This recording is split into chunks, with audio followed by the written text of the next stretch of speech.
Buenos días, muchas gracias por este privilegio de estar con vosotros en esta mañana. Gracias, David. Y me gustaría que abriésemos nuestras Biblias en el Evangelio de Marcos. El texto es un poco más largo de lo que se ha anunciado y yo daré lectura del mismo. Evangelio de Marcos, capítulo 14, versículos del 53 al 65 y el capítulo 15 hasta el versículo 39. Marcos capítulo 14, versículos del 53 al 65 y Marcos capítulo 15 del versículo 1 al versículo 39. Vamos a dar lectura a la palabra de Dios. Trajeron pues a Jesús al sumo sacerdote y se reunieron todos los principales sacerdotes y los ancianos y los escribas. Y Pedro le siguió de lejos hasta dentro del patio del sumo sacerdote, sentado con los alguaciles calentándose al fuego, y los principales sacerdotes y todo el concilio buscaban testimonio contra Jesús para entregarle a la muerte, pero no lo hallaban. Porque muchos decían falso testimonio contra él, mas sus testimonios no concordaban. Entonces levantándose unos dieron falso testimonio contra él diciendo: nosotros le hemos oído decir, yo derribaré este templo hecho a mano y en 3 días edificaré otro hecho sin mano. Pero ni aun así concordaban en el testimonio. Entonces el sumo sacerdote levantándose en medio preguntó a Jesús diciendo: ¿no respondes nada? ¿Qué testifican estos contra ti? Mas él callaba y nada respondía. El sumo sacerdote le volvió a preguntar y le dijo: ¿eres tú el Cristo, el Hijo del bendito? Y Jesús le dijo: yo soy. Y veréis al Hijo del Hombre sentado a la diestra del poder de Dios y viniendo en las nubes del cielo. Entonces el sumo sacerdote, rasgando su vestidura, dijo: ¿qué más necesidad tenemos de testigos? ¿Habéis oído la blasfemia? ¿Qué os parece? Y todos ellos le condenaron, declarándole ser digno de muerte. Y algunos comenzaron a escupirle y a cubrirle el rostro y a darle puñetazos y a decirle: profetiza. Y los alguaciles le daban bofetadas. Capítulo 15, versículo 1. Muy de mañana, habiendo tenido consejo, los principales sacerdotes con los ancianos, con los escribas y con todo el concilio, llevaron a Jesús atado y le entregaron a Pilato. Pilato le preguntó: ¿eres tú el rey de los judíos? Respondiendo él, le dijo: tú lo dices. Y los principales sacerdotes le acusaban mucho. Otra vez le preguntó Pilato diciendo: ¿nada respondes? Mira de cuántas cosas te acusan. Mas Jesús ni aun con eso respondió, de modo que Pilato se maravillaba. Ahora bien, en el día de la Pascua les soltaba un preso, cualquiera que pidiesen. Y había uno que se llamaba Barrabás, preso con sus compañeros de motín, que habían cometido homicidio en una revuelta. Y viniendo la multitud comenzó a pedir que hiciese como siempre les había hecho. Y Pilato le respondió diciendo: ¿queréis que os suelte al rey de los judíos? Porque conocía que por envidia le habían entregado los principales sacerdotes. Mas los principales sacerdotes incitaron a la multitud para que le soltase más bien a Barrabás. Respondiendo Pilato, les dijo otra vez: ¿qué pues queréis que haga del que llamáis rey de los judíos? Ellos volvieron a dar voces: crucifícale. Pilato les dijo: pues qué mal ha hecho. Pero ellos gritaban aún más: crucifícale. Y Pilato, queriendo satisfacer al pueblo, les soltó a Barrabás y entregó a Jesús después de azotarle hasta que fuese crucificado. Entonces los soldados que le llevaron dentro del atrio, esto es al pretorio, y convocaron a toda la compañía y le vistieron de púrpura y le pusieron una corona tejida de espinas, comenzando luego a saludarle: salve, rey de los judíos. Y le golpeaban en la cabeza con una caña y le escupían y puestos de rodillas le hacían reverencia. Después de haberle escarnecido, le desnudaron la púrpura, le pusieron sus propios vestidos y le sacaron para crucificarle. Y obligaron a uno que pasaba, Simón de Cirene, padre de Alejandro y de Rufo, que venía del campamento, a que llevase la cruz. Y le llevaron a un lugar llamado Gólgota, que traducido es lugar de la calavera. Y le dieron a beber vino mezclado con mirra, mas no lo tomó. Cuando lo hubieron crucificado, repartieron entre sí sus vestidos, echando suertes sobre ellos para ver qué se llevaría cada uno. Era la hora tercera cuando le crucificaron. Y el título escrito de su causa era: el Rey de los Judíos. Crucificaron también con él a 2 ladrones, a uno a su derecha, al otro a su izquierda, y se cumplió la escritura que dice, y fue contado con los inicuos. Y los que pasaban le injuriaban, meneando la cabeza y diciendo, va, tú que derribas el templo de Dios y en 3 días lo reedificas, sálvate a ti mismo y desciende de la cruz. De esta manera también los principales sacerdotes, escarneciéndose, decían a unos a otros con los escribas, a otros salvó, a sí mismo no se puede salvar. El Cristo, Rey de Israel, desciende ahora de la cruz para que veamos y creamos. También los que estaban crucificados con él le injuriaban. Y cuando vino la hora sexta, hubo tinieblas sobre toda la tierra hasta la hora novena. Y en la hora novena Jesús clamó a gran voz diciendo, Eloi, Eloi, lama sabactani, que traducido es, Dios mío, ¿por qué me has desamparado? Y algunos de los que estaban allí decían al oírlo, mirad, llama a Elías. Y corrió uno y empapando una esponja en vinagre y poniéndola en una caña, le dio a beber, diciendo, dejad, veamos si viene Elías a bajarle. Mas Jesús, dando una gran voz, expiró. Entonces el velo del templo se rasgó en 2 de arriba abajo.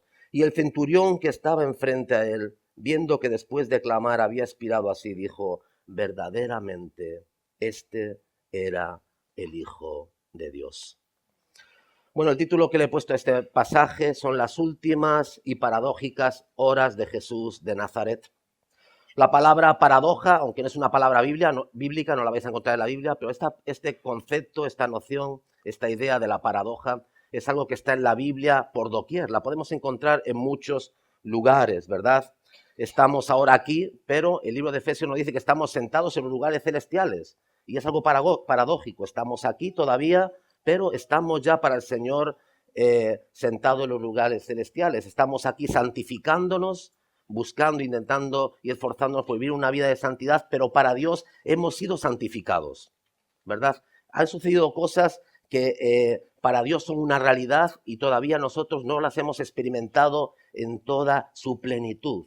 Eso es lo que la teología define como el ya, pero todavía no.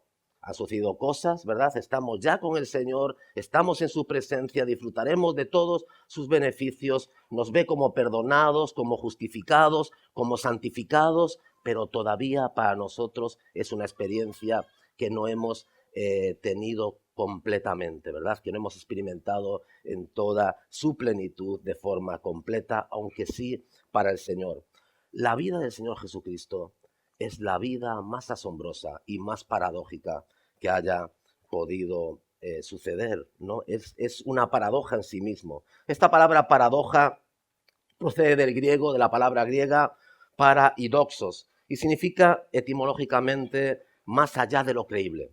Y nos presenta una aparente contradicción, ¿verdad? 2 cosas que aparentemente se contradicen la una a la otra, pero que son una aparente contradicción, no en la mente de Dios, pero sí cuando nosotros lo contemplamos desde nuestra perspectiva, ¿no? Esta es probablemente la mejor definición, algo que está más allá de lo creíble. En general, una paradoja es una afirmación o un razonamiento que nos lleva a una contradicción real o aparente. En este caso, es una contradicción aparente. Las últimas horas de Jesús, la vida de Jesús, es paradójica, pero estas últimas horas de Jesús son paradójicas de una forma especial, ¿verdad? Y vamos a meditar aquí en 4 paradojas. El autor británico C.S. Lewis, ¿no? Que escribió Las Crónicas de Narnia y otros muchos libros cristianos, como Mero Cristianismo y otros libros, él dijo esto, ¿no? Que es en sí una paradoja. El Hijo de Dios se hizo hombre, Dios hecho hombre, Dios humanado. Es una paradoja en sí mismo. ¿Para qué? Para que nosotros fuésemos hechos hijos de Dios por medio de Él, a través de lo que Cristo, el Hijo de Dios, hizo hombre, para que los hombres pudiesen llegar a ser hijos de Dios, ¿verdad? O sus hijos, ¿no? Es algo increíble. A fin de cumplir esto, a fin de cumplir que tú y yo podamos llegar a ser hijos de Dios, Él tuvo que hacerse hijo del hombre, un hombre como nosotros, humillándose hasta lo más profundo, experimentando la soledad más absoluta, el abandono, la traición y todo lo que nos relatan los evangelios. No una vida fácil, no una vida como la nuestra, sino una vida entregada de amor hacia el Padre y de consagración y amor hacia el prójimo como nadie ha podido vivir. Vamos a reflexionar en cuatro paradojas que he visto en este texto, ¿no? Que podrían dar para 4 mensajes, ¿no? Yo lo he hecho en uno solo, pero podrían dar para 4 mensajes. La primera paradoja es el supremo juez juzgador. Es que está sentado en ese estrado, en ese banquillo, el que está siendo juzgado, este que está siendo acusado, este es el juez del mundo. Es el juez del mundo. Esto es una gran paradoja. Sentado allí en el banquillo, siendo acusado, el que es el juez, el que vendrá y juzgará. ¿Verdad? Es la primera paradoja que he encontrado en este texto. La segunda paradoja, el inocente, el único inocente, siendo condenado. Es en sí mismo una paradoja también, ¿verdad? El que es inocente, el único inocente, porque no hay nadie. Ninguno de nosotros somos inocentes. Él sí era inocente y el único inocente condenado. La siguiente paradoja que he visto aquí es la luz. Jesús es la luz del mundo. Y la luz del mundo, engullida por las tinieblas, por la oscuridad. Es en sí misma también una paradoja, ¿verdad? Porque cuando encendemos la luz, lo que pasa es que las tinieblas se disipan. Pero en este pasaje la luz es engullida, tragada, absorbida por las tinieblas. La cuarta paradoja es que esta es una gran derrota, ¿verdad? Así lo viven los discípulos. No muchas veces cuando reflexionamos y decimos, no, los discípulos estaban ahí a por todas, iban a por todas, lo tenían clarísimo. No, no lo tenían tan claro. No lo tenían tan claro cuando en aquella noche el mismo apóstol Pedro le niega. Y los demás solamente permanece Juan con, ¿verdad?, con la madre de Jesús y algunas mujeres contemplando aquella horrenda y terrible escena de la cruz. ¿Dónde estaban los demás? ¿Dónde estaban los discípulos? Esos hombres que se habían comprometido con Jesús hasta el final. No era el final que esperaban. No era el final que esperaban. No era el final que deseaban. No era el final que tenían en mente. Es un final completamente diferente, ¿verdad? Pero aquella derrota es la mayor victoria de todas. Aquel hombre desamparado, aquel carpintero de Nazaret, Jesús de Nazaret, desamparado, crucificado, solo en la cruz, abandonado por todos, desechado por todos, muriendo en aquella cruz, abre y consuma la victoria más grande que la humanidad haya podido contemplar jamás. 4 paradojas en este texto. La primera paradoja. Trajeron pues a Jesús al sumo sacerdote, Marcos 14, 53 a 55, y se reunieron todos los principales sacerdotes y los ancianos y los escribas. Y Pedro le siguió de lejos hasta dentro del patio del sumo sacerdote, y estaba sentado con los alguaciles calentándose al fuego, y los principales sacerdotes y todo el concilio buscaban testimonio contra Jesús para entregarle a la muerte, pero no lo hallaban. Jesús en esa noche tiene que pasar primero por el juicio ante las autoridades religiosas, los más interesados en que Jesús desaparezca de la escena. Sabemos cómo las multitudes le seguían, sabemos los milagros que Jesús, sabemos que toda la esperanza de Israel estaba depositada en este Mesías, en este Cristo, en este que había de venir, aunque mayormente esa esperanza era una esperanza errónea, equivocada, ¿verdad? Por el anhelo de que Él trajese inmediatamente el reino de Dios a Jerusalén en aquel mismo instante, ¿verdad? Sabemos que no era así. Juzgado por las autoridades religiosas. Seguramente no debe haber, de los pocos momentos en la vida más angustiosos para alguien y más sobrecogedores, que cuando uno se enfrenta ante un juicio, ante un tribunal, en un juicio, donde sabe que su vida está ahí, ¿verdad? Está expuesta, donde el veredicto puede ser, usted es culpable, ¿verdad? Y donde la pena puede ser la mayor, la pena de muerte. Este es el momento que Jesús enfrenta y afronta. Y seguramente estaba el Señor, pues también, aunque vemos su coraje y su valentía para contestar aquí, pero esto para cualquiera de nosotros, para cualquier humano, tendría una carga emocional increíble, ¿verdad? Estar allí, saber que tu vida está en manos de estos. Y Jesús sabía que estaba en manos de aquellos que le buscaban para quitar su vida y que le iban a condenar a la pena capital, a la muerte, ¿verdad? Seguramente este es un momento, una carga dramática increíble, y lo es para cualquiera que se siente en un estrado y testifiquen en contra suya. Juzgado, por lo tanto, por las autoridades religiosas. Entonces el sumo sacerdote, levantándose en medio, preguntó a Jesús diciendo: ¿no respondes nada de todas las acusaciones, de todo lo que te estamos planteando? ¿No dices nada? ¿No vas a decir nada? ¿Verdad? ¿Qué testifican estos contra ti? Mas él callaba y nada respondía. El sumo sacerdote le volvió a preguntar y le dijo: ¿eres tú el Cristo, el Hijo del Dios bendito? Y esta es una pregunta clave, fundamental. ¿Por qué significaba esto? Y ahora lo vamos a ver, ¿no? ¿Eres tú el Cristo, el Hijo del bendito? Y Jesús le dijo: yo soy. Y sabemos todos aquí las connotaciones que tenía ese yo soy, ¿verdad? Yo soy, el yo soy del Antiguo Testamento. Yo soy Dios. ¿Verdad? Cuando hablamos con gente que dice: no, ¿dónde dice la Biblia que Jesucristo fuese Dios? Este texto es un texto claramente que nos habla de la deidad de Jesús. Jesús es crucificado, Jesús es condenado aquí por el hecho de hacerse a sí mismo Dios, de decir: yo soy, yo soy. Y el texto que cita del Antiguo Testamento lo avala esta afirmación. Los principales sacerdotes y todo el concilio buscaban testimonio contra Jesús para entregar a la muerte. ¿Eres tú el Cristo, el Hijo del bendito? Y Jesús le dijo: yo soy, y veréis. ¿Qué veréis? Veréis al Hijo del Hombre sentado a la diestra del poder de Dios y viniendo en las nubes del cielo. El sumo sacerdote tiene a Jesús en el estrado y le pregunta si es el Cristo, si es el Mesías, el Hijo del bendito. Jesús ha evitado contestar hasta ahora muchas veces cuando le preguntaban sobre su identidad. Y ha eludido contestar, hablar claramente acerca de quién es, para qué ha venido, de decir y mostrar su identidad, pero no lo hace aquí, ¿verdad? Aquí contesta, le dijeron: ¿con qué autoridad haces estas cosas? Por ejemplo, en Marcos 7, ¿no?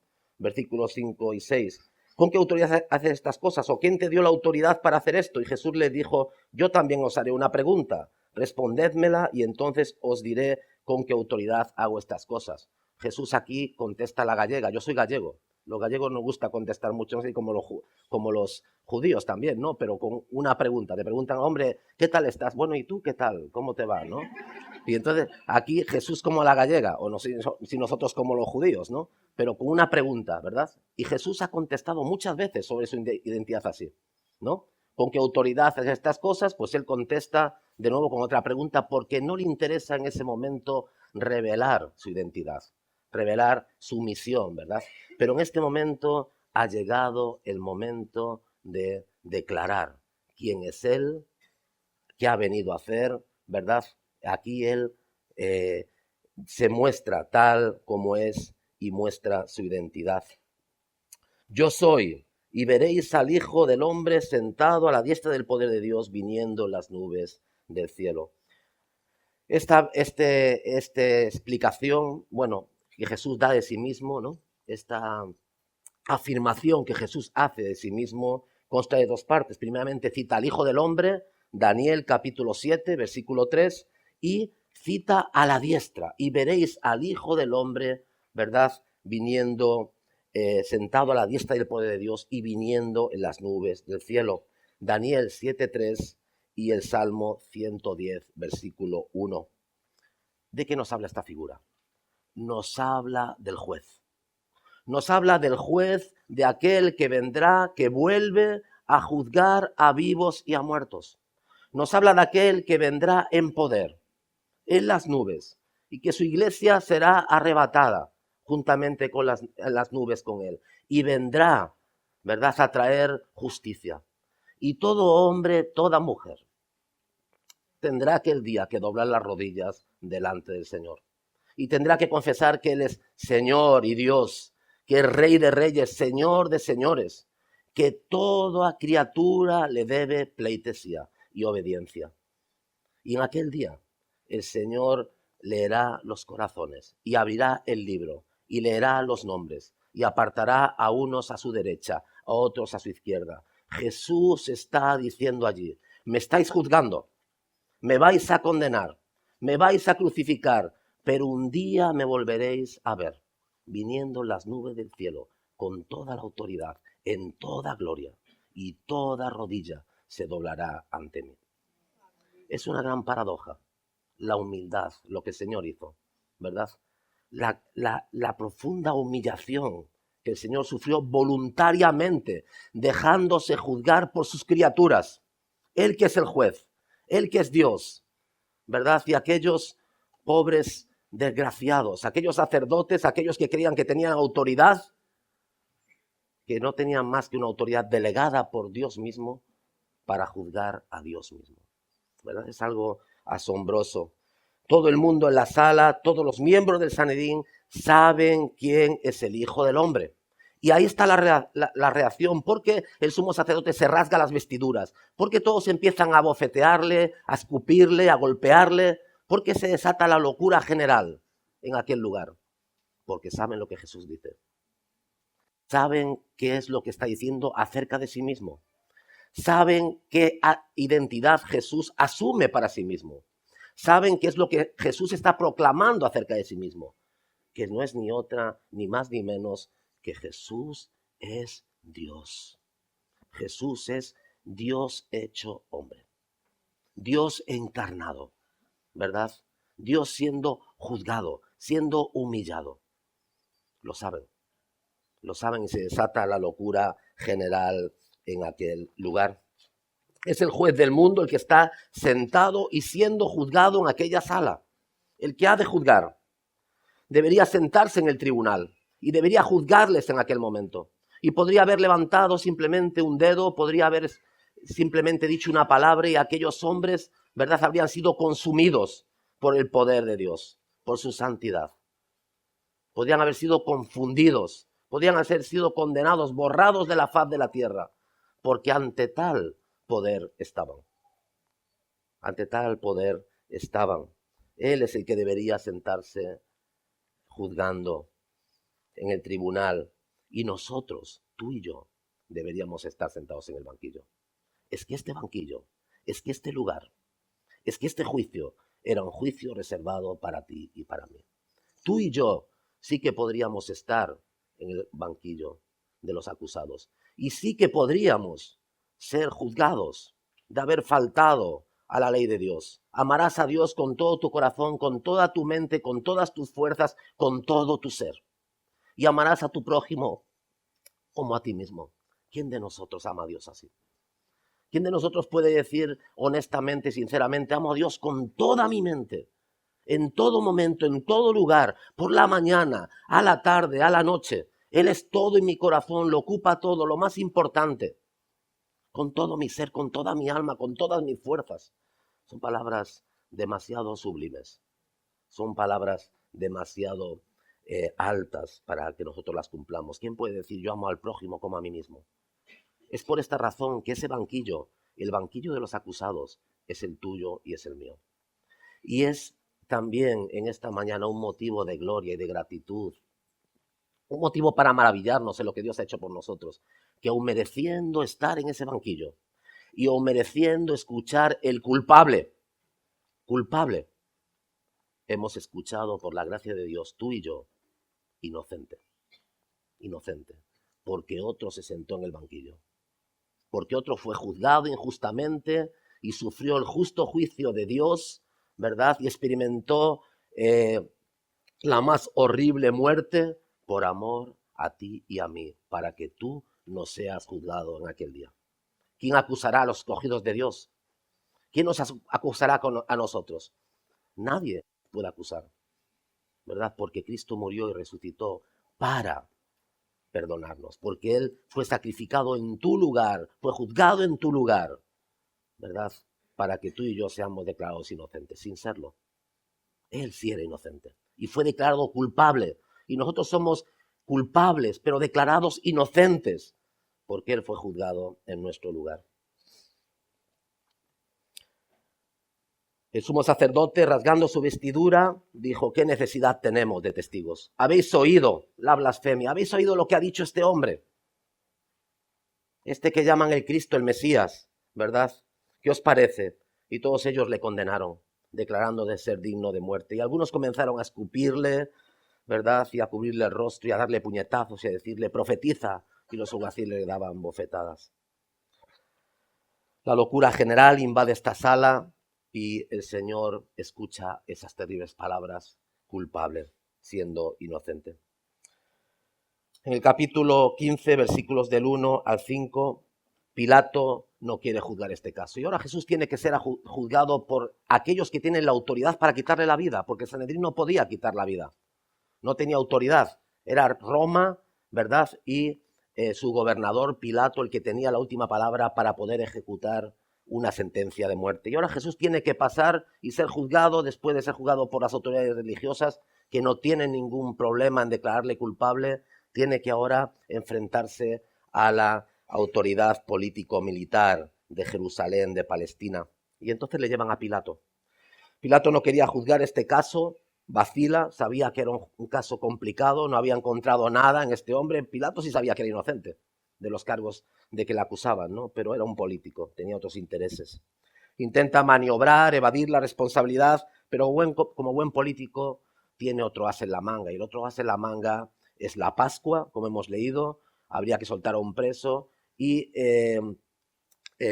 Pilato es tan ingenuo pensando que quizá el pueblo soltaría a Jesús de Nazaret, pero el pueblo está más interesado en Barrabás, y Barrabás era un terrorista, era un celote. Aquí se nos dice que está acusado de homicidio porque le han pillado una revuelta, posiblemente contra los romanos, contra alguna patrulla romana, y era un celote que estaba encargado y estaba quizá un cabecilla de la revuelta judía de los celotes contra la ocupación romana. Era un hombre que era un activista político y un hombre que no le importaba quitar la vida a su enemigo. Estos son los dos personas que tenemos ahí, ¿verdad? Jesús y este terrorista Barrabás.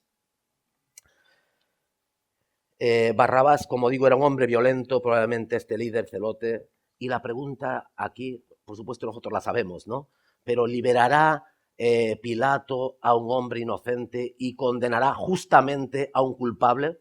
Y aquí encontramos otra gran paradoja, porque quien debería ser liberado, sin duda alguna, era el que era inocente, pero es condenado el inocente y liberado al culpable, ¿verdad? Liberado al culpable. En la obra de Albert Camus, Calígula, os cito un texto de la obra, dicen, vemos que cuando llega, está hablando con Cesonia, su esposa, y este un emperador romano terrible, cruel, ¿no? Uno de los más crueles, ¿no?, que ha existido. Y en esta obra de Albert Camus, en este párrafo, pues es muy interesante, ¿no? Y entonces vemos Calígula hablando con Cesonia y dice, cuando llega a su consumación la tragedia, Calígula mata a su fiel amante, Cesonia, intérprete de todos sus deseos, advirtiéndole que ella también era culpable. Ella también era culpable. De esa culpa colectiva, explicada antes y achacable a todos sus súbditos. Todos los romanos eran culpables, Cesonia, su amante, también. Sin embargo, en la gran escena final, mientras espera la llegada de los conjurados, de aquellos que van a venir para quitar su vida, la vida de Calígula, él se considera culpable en un mundo de reos. Y Calígula, Cesonia le dice, también tú, Calígula, eres culpable. O sea que en el fondo es igual un poco más o un poco menos. Pero ¿quién osaría, dice Calígula, quién osaría condenarme en este mundo sin juez en el que no hay nadie inocente? Dice, ¿somos todos culpables? Tú, Cesonia, lo eres, los que van a venir ahora para quitar mi vida lo son, los súbditos romanos lo son, yo también soy culpable, pero ¿quién osará condenarme en este mundo, verdad, donde sin juez en el que no hay nadie inocente? Pero en este texto nos encontramos estas dos realidades en la Biblia. Hay un juez y hay alguien inocente. Y es la misma persona el que nos va a juzgar, el que tiene el poder para hacerlo y el que es inocente para hacerlo.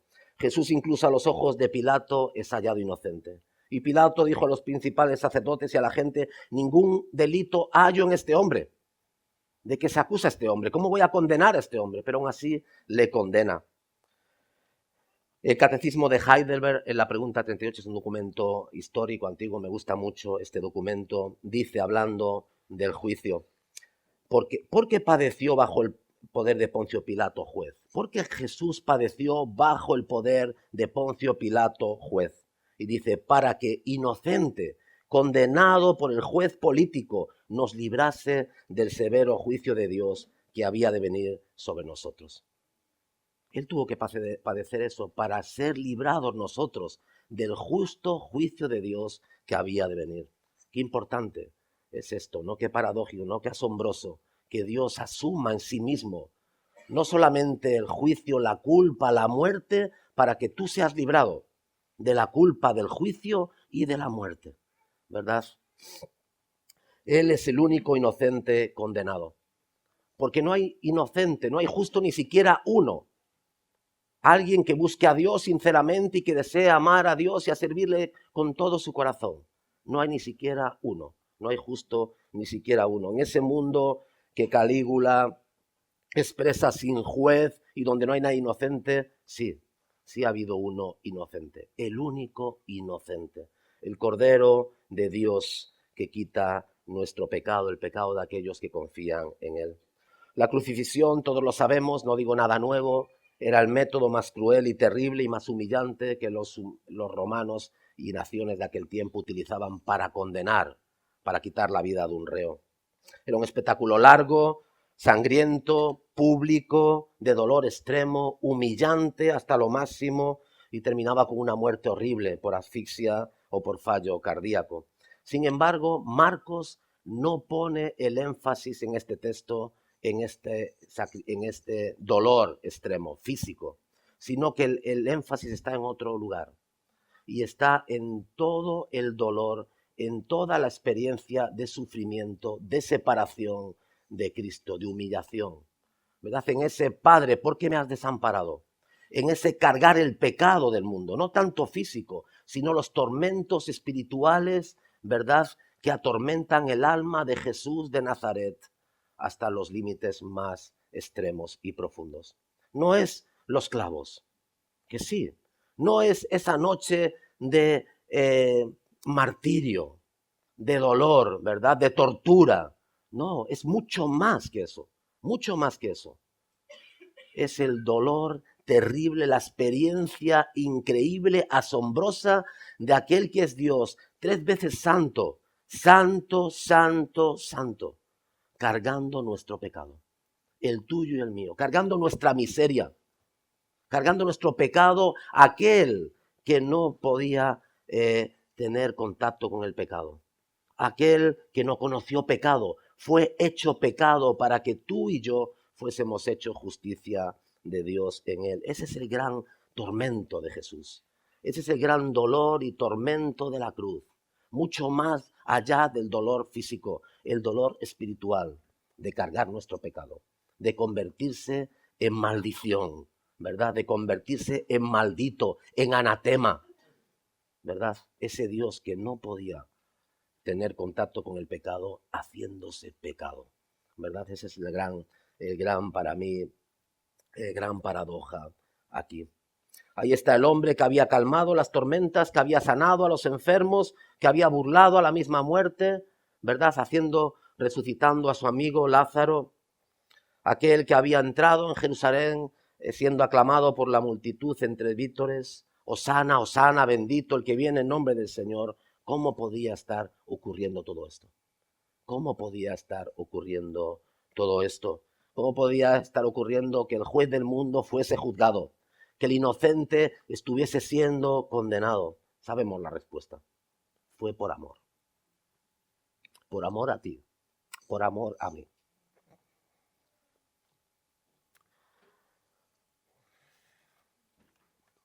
No hay otro motivo para nosotros, para ser creyentes. No hay otro motivo en esta mañana para estar aquí.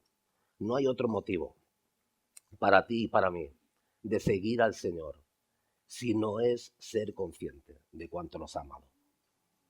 Y cuando leímos estos textos y decimos, si ya los conocemos estos textos, si conocemos esta historia, si la hemos leído muchas veces, si la sabemos, sí, pero si no nos emociona cada vez que la leemos, si cada vez que reflexionamos en estos textos, en lo que Él ha hecho por ti y por mí, esto no nos emociona, no toca nuestro corazón, no nos anima a consagrarnos, a seguirle, a servirle, ¿qué lo hará?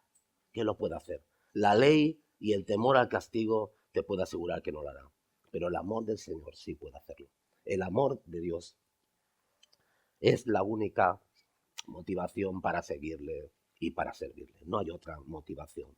Es la motivación correcta. En este texto también sucede algo que es asombroso a mi entender, ¿no? Que es esta gran paradoja de la luz. Yo soy la luz del mundo. ¿Quién es Jesús? Jesús es aquel que creó los cielos y la tierra junto al Padre, ¿verdad? Es el verbo de Dios, es la luz del mundo. Y la luz vino al mundo y los hombres amaron ¿qué? Más las tinieblas porque sus obras no eran buenas. Pero Jesús es la luz del mundo. Vosotros sois la luz del mundo. ¿Por qué? Porque reflejamos la luz del Señor. Y es curioso que en ese momento de la crucifixión, ¿verdad?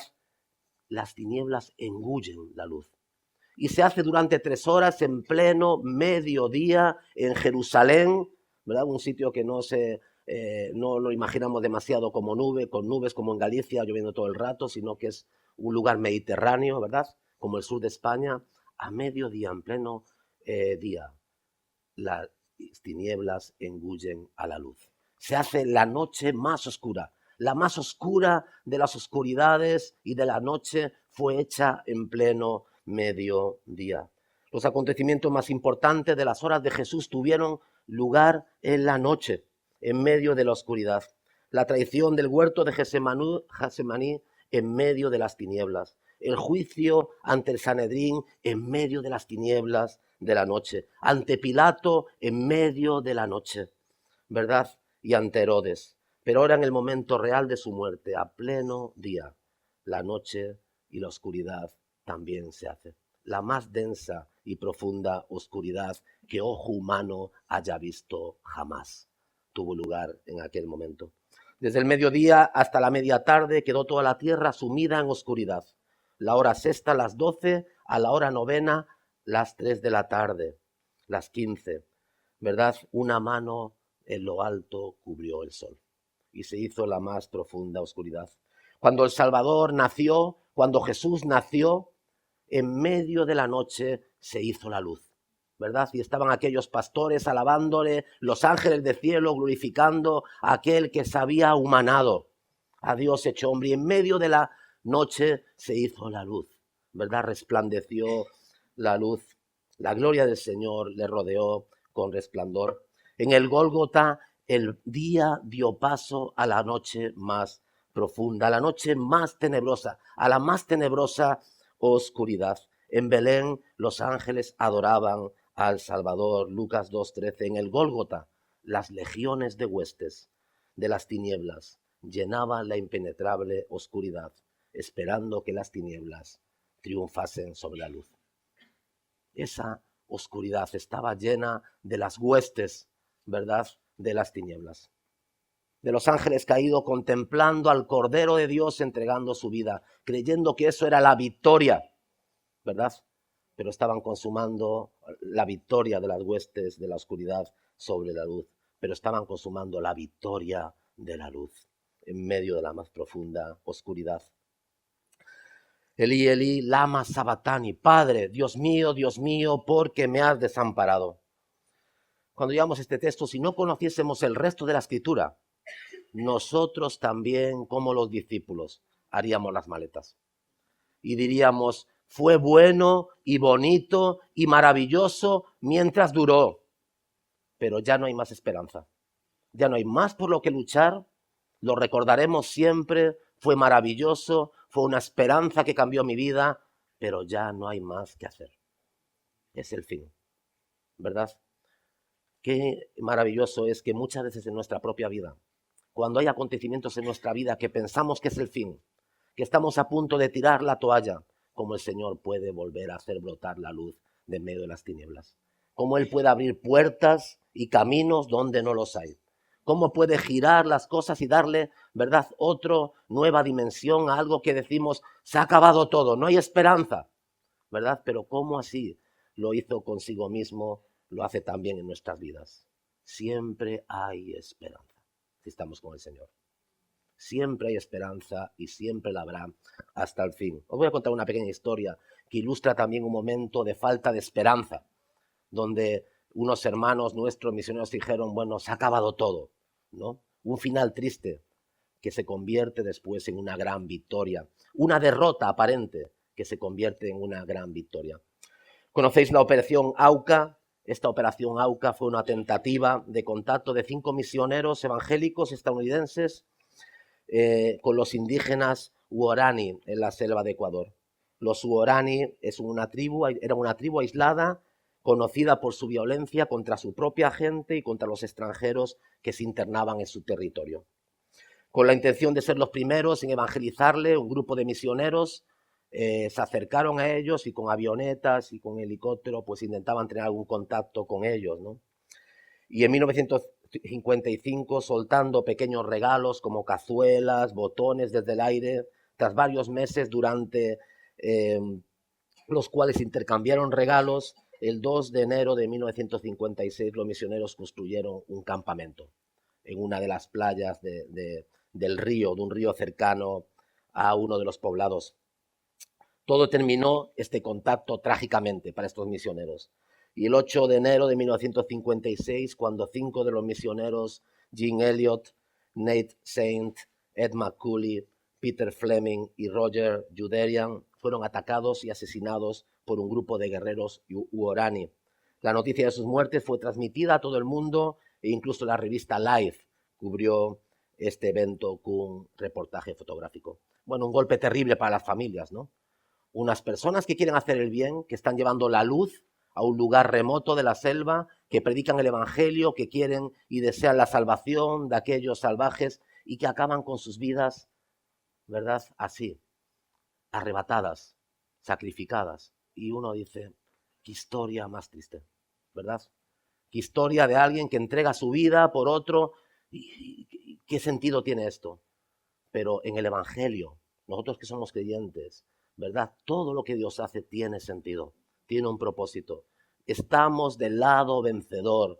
Todo lo que el Señor ha hecho por nosotros, todo lo que el Señor permite en su iglesia, incluso en la iglesia ahora perseguida y sufriente, que decimos, qué terrible tragedia.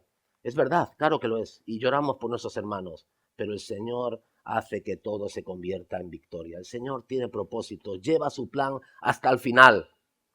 A Jesús cuando le crucificaron dijeron, se ha acabado, matemos al pastor y las ovejas serán dispersas. Pero ¿qué pasó? La muerte de Jesús fue la mayor cosecha, una cosecha que todavía da fruto. Y tú y yo somos fruto. ¿Qué le pasó a estos misioneros? Aquí la luz fue engullida por las tinieblas, en esta selva también. Todo el esfuerzo, las vidas de estos hombres jóvenes, entregados por amor a su prójimo. ¿De qué valor tuvo aquello? Pero fijaros lo que el Señor hizo. Varios años después de la muerte de los misioneros, una de las viudas de los misioneros, habéis visto la película seguramente, ¿no? At the End of the Spear, ¿no? Que es al final de la lanza, en español la han traducido al final del espíritu, pero esta película es una película, a mí me ha emocionado, ¿no? Me ha emocionado mucho la película esta, ¿no? Relatando este hecho, ¿no? Varios años después de la muerte de los misioneros, la viuda de Jean Elliott, Elizabeth, y la hermana de Nate Saint, Rachel, regresaron a Ecuador como misioneras para vivir entre los Huorani y finalmente terminaron convirtiendo a muchos, incluso a aquellos que asesinaron a su esposo y a sus compañeros. ¿Cómo el Señor puede volver? Algo que nos parece trágico, algo que nos parece el fin, algo que vemos y decimos, pero si aquí no hay victoria, ¿dónde está la victoria de esto? Si esto es completamente trágico, es un desastre. Pero ¿cuántas veces en nuestras vidas, en nuestras propias vidas, Dios ha usado las situaciones más dolorosas, más trágicas, los momentos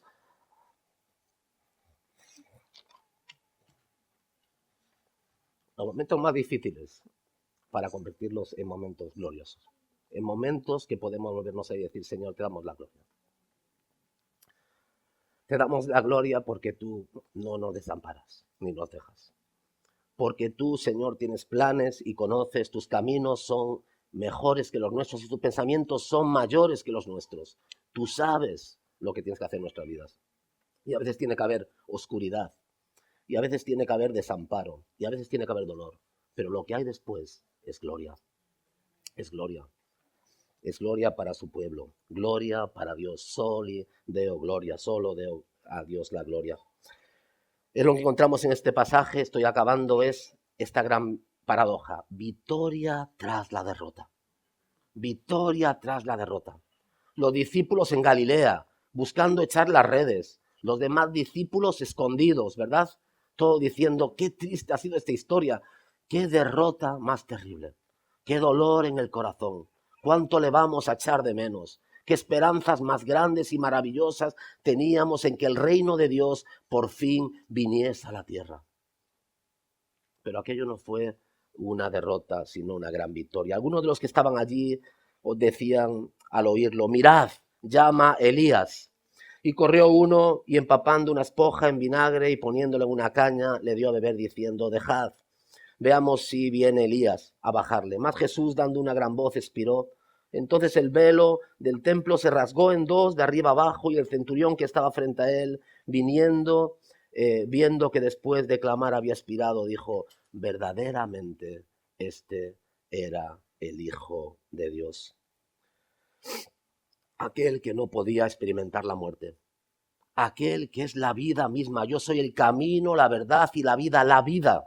Aquel que es el sustentador de la vida, el creador de la vida mismo, el único que puede darnos vida y vida eterna, porque Él es la vida misma. Aquel tiene que experimentar la muerte por nosotros, para que tú y yo no tengamos que experimentar la muerte de una forma definitiva si no seamos resucitados. Qué cosa, ¿no? Aquel que no podía morir, que por naturaleza, ¿verdad? La muerte no tenía nada con él. Aquel tuvo que derrotar a la muerte, pero experimentar la muerte para que tú y yo podamos experimentar la vida plena, la vida eterna, la vida con Él por siempre. La cortina que separaba el lugar santo del lugar santísimo, en el cual moraba la gloria de Dios, la Shekinah de Dios, separaba al pueblo de la presencia de Dios y nos revelaba el problema que el hombre tiene con Dios. Dios es un Dios 3 veces santo.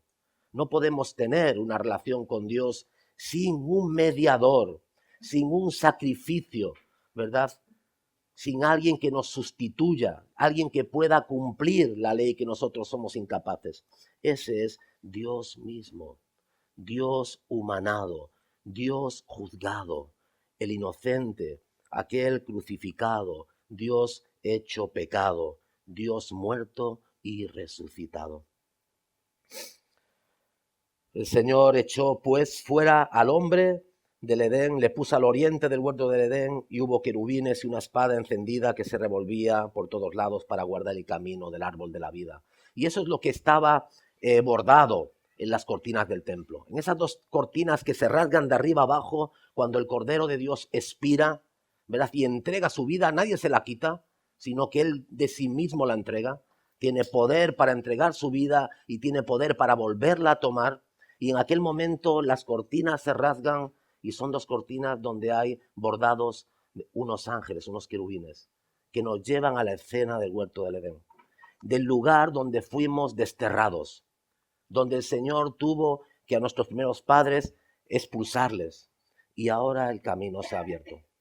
Se ha abierto el camino para volver al hogar, para volver a casa, para volver al lugar de donde nunca debimos haber salido. El lugar donde Dios caminaba con el hombre. El lugar donde el hombre era realmente feliz. El lugar donde el pecado y la muerte no tenía parte. En ese lugar es el lugar que nos espera. Pero el coste ha sido un coste enorme. El coste ha sido un coste incalculable. El coste ha sido un coste que, aunque toda nuestra vida reflexionásemos sobre estas cosas, nunca llegaríamos a entender la profundidad de su amor, la magnitud, la longitud de su amor. Nunca seremos conscientes de cuánto y cómo hemos sido amados. La respuesta de este centurión es asombrosa, ¿no? Y he leído algo que me gustó muchísimo, ¿no? Sobre esto, ¿no? La pregunta del millón es, ¿quién es ese Jesús? Yo creo que todos los que estamos aquí sabéis quién es Jesús, ¿no? ¿Verdad? El Cristo, el Hijo del bendito, Dios hecho hombre, el único que salva, que puede salvarnos, el único mediador entre Dios y el hombre. El nombre que es sobre todo nombre, el nombre de Jesús, el que viene, el que vuelve a juzgar, a salvar, perdón, el que vuelve a por su iglesia, el que va a establecer los nuevos cielos y la nueva tierra donde mora la justicia. Ese es Jesús. ¿Quién es este Jesús? Qué maravilloso que este centurión lo vio. Lo vio en el rostro de Jesús. No sé qué vio en el rostro de Jesús, pero en aquel carpintero de Nazaret, en aquel crucificado, en aquel desamparado, en aquel hombre torturado, ¿verdad? Vio el rostro de Dios y dijo, verdaderamente este, contesta la pregunta del sumo sacerdote, verdaderamente este era el Hijo de Dios. Sin duda, este hombre habría visto a mucha gente abandonando la vida. Habría quitado la vida de muchos este centurión, ¿verdad? Con su espada, con sus armas, habría luchado en diferentes lugares y él mismo habría visto el rostro de aquellos que abandonaban, ¿verdad? Por su espada la vida. Habría visto muchos rostros y el rostro de la muerte cara a cara. ¿Qué habría visto este centurión en el rostro de Jesús? ¿Qué habría visto este centurión en el rostro del crucificado? En el rostro de Jesús de Nazaret para decir, ciertamente, verdaderamente, este era el Hijo de Dios.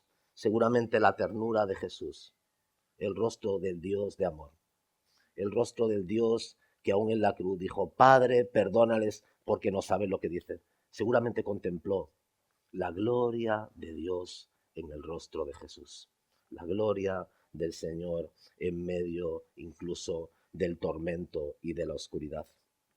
Cristo por primera vez en su eternidad no siente el amor del Padre, no siente la compasión del Padre, no percibe que le sostenga. Antes Dios, el Padre, era su sol, era su todo, y ahora todo se vuelve completa oscuridad. Escucha, ¿verdad? De nuevo y por última vez la sentencia del juez. Apartaos de mí, maldito, maldito es el que es colgado en un madero. Este es el infierno que él sufrió. El insondable océano de sufrimiento y de dolor, abandonado en el lugar de los pecadores. Para nosotros en esta mañana, meditando en este pasaje, si te acercas a Jesús como tu Salvador, si lo has hecho, nunca serás abandonado. No hay nada que temer. No hay que temer al día del juicio. No hay que temer a la soledad más profunda. No hay que temer a las tinieblas más densas. No hay que temer al enemigo ni a sus dardos emponzoñados. No hay nada que temer. El Señor te ha amado de una forma increíble. Una forma que está más allá de nuestra comprensión. Dios mío, ¿por qué me has desamparado? Dice el Señor en la cruz. Sabemos la respuesta. El Señor fue desamparado para que tú nunca lo seas. Nunca lo seas. Nunca serás desamparado, porque Él te amparó en la cruz. ¿Cuál es la respuesta? ¿Por qué fue Cristo desamparado? Para que yo nunca lo sea, para que tú nunca lo seas. Aquel que no conoció pecado, fue hecho pecado, ¿para qué?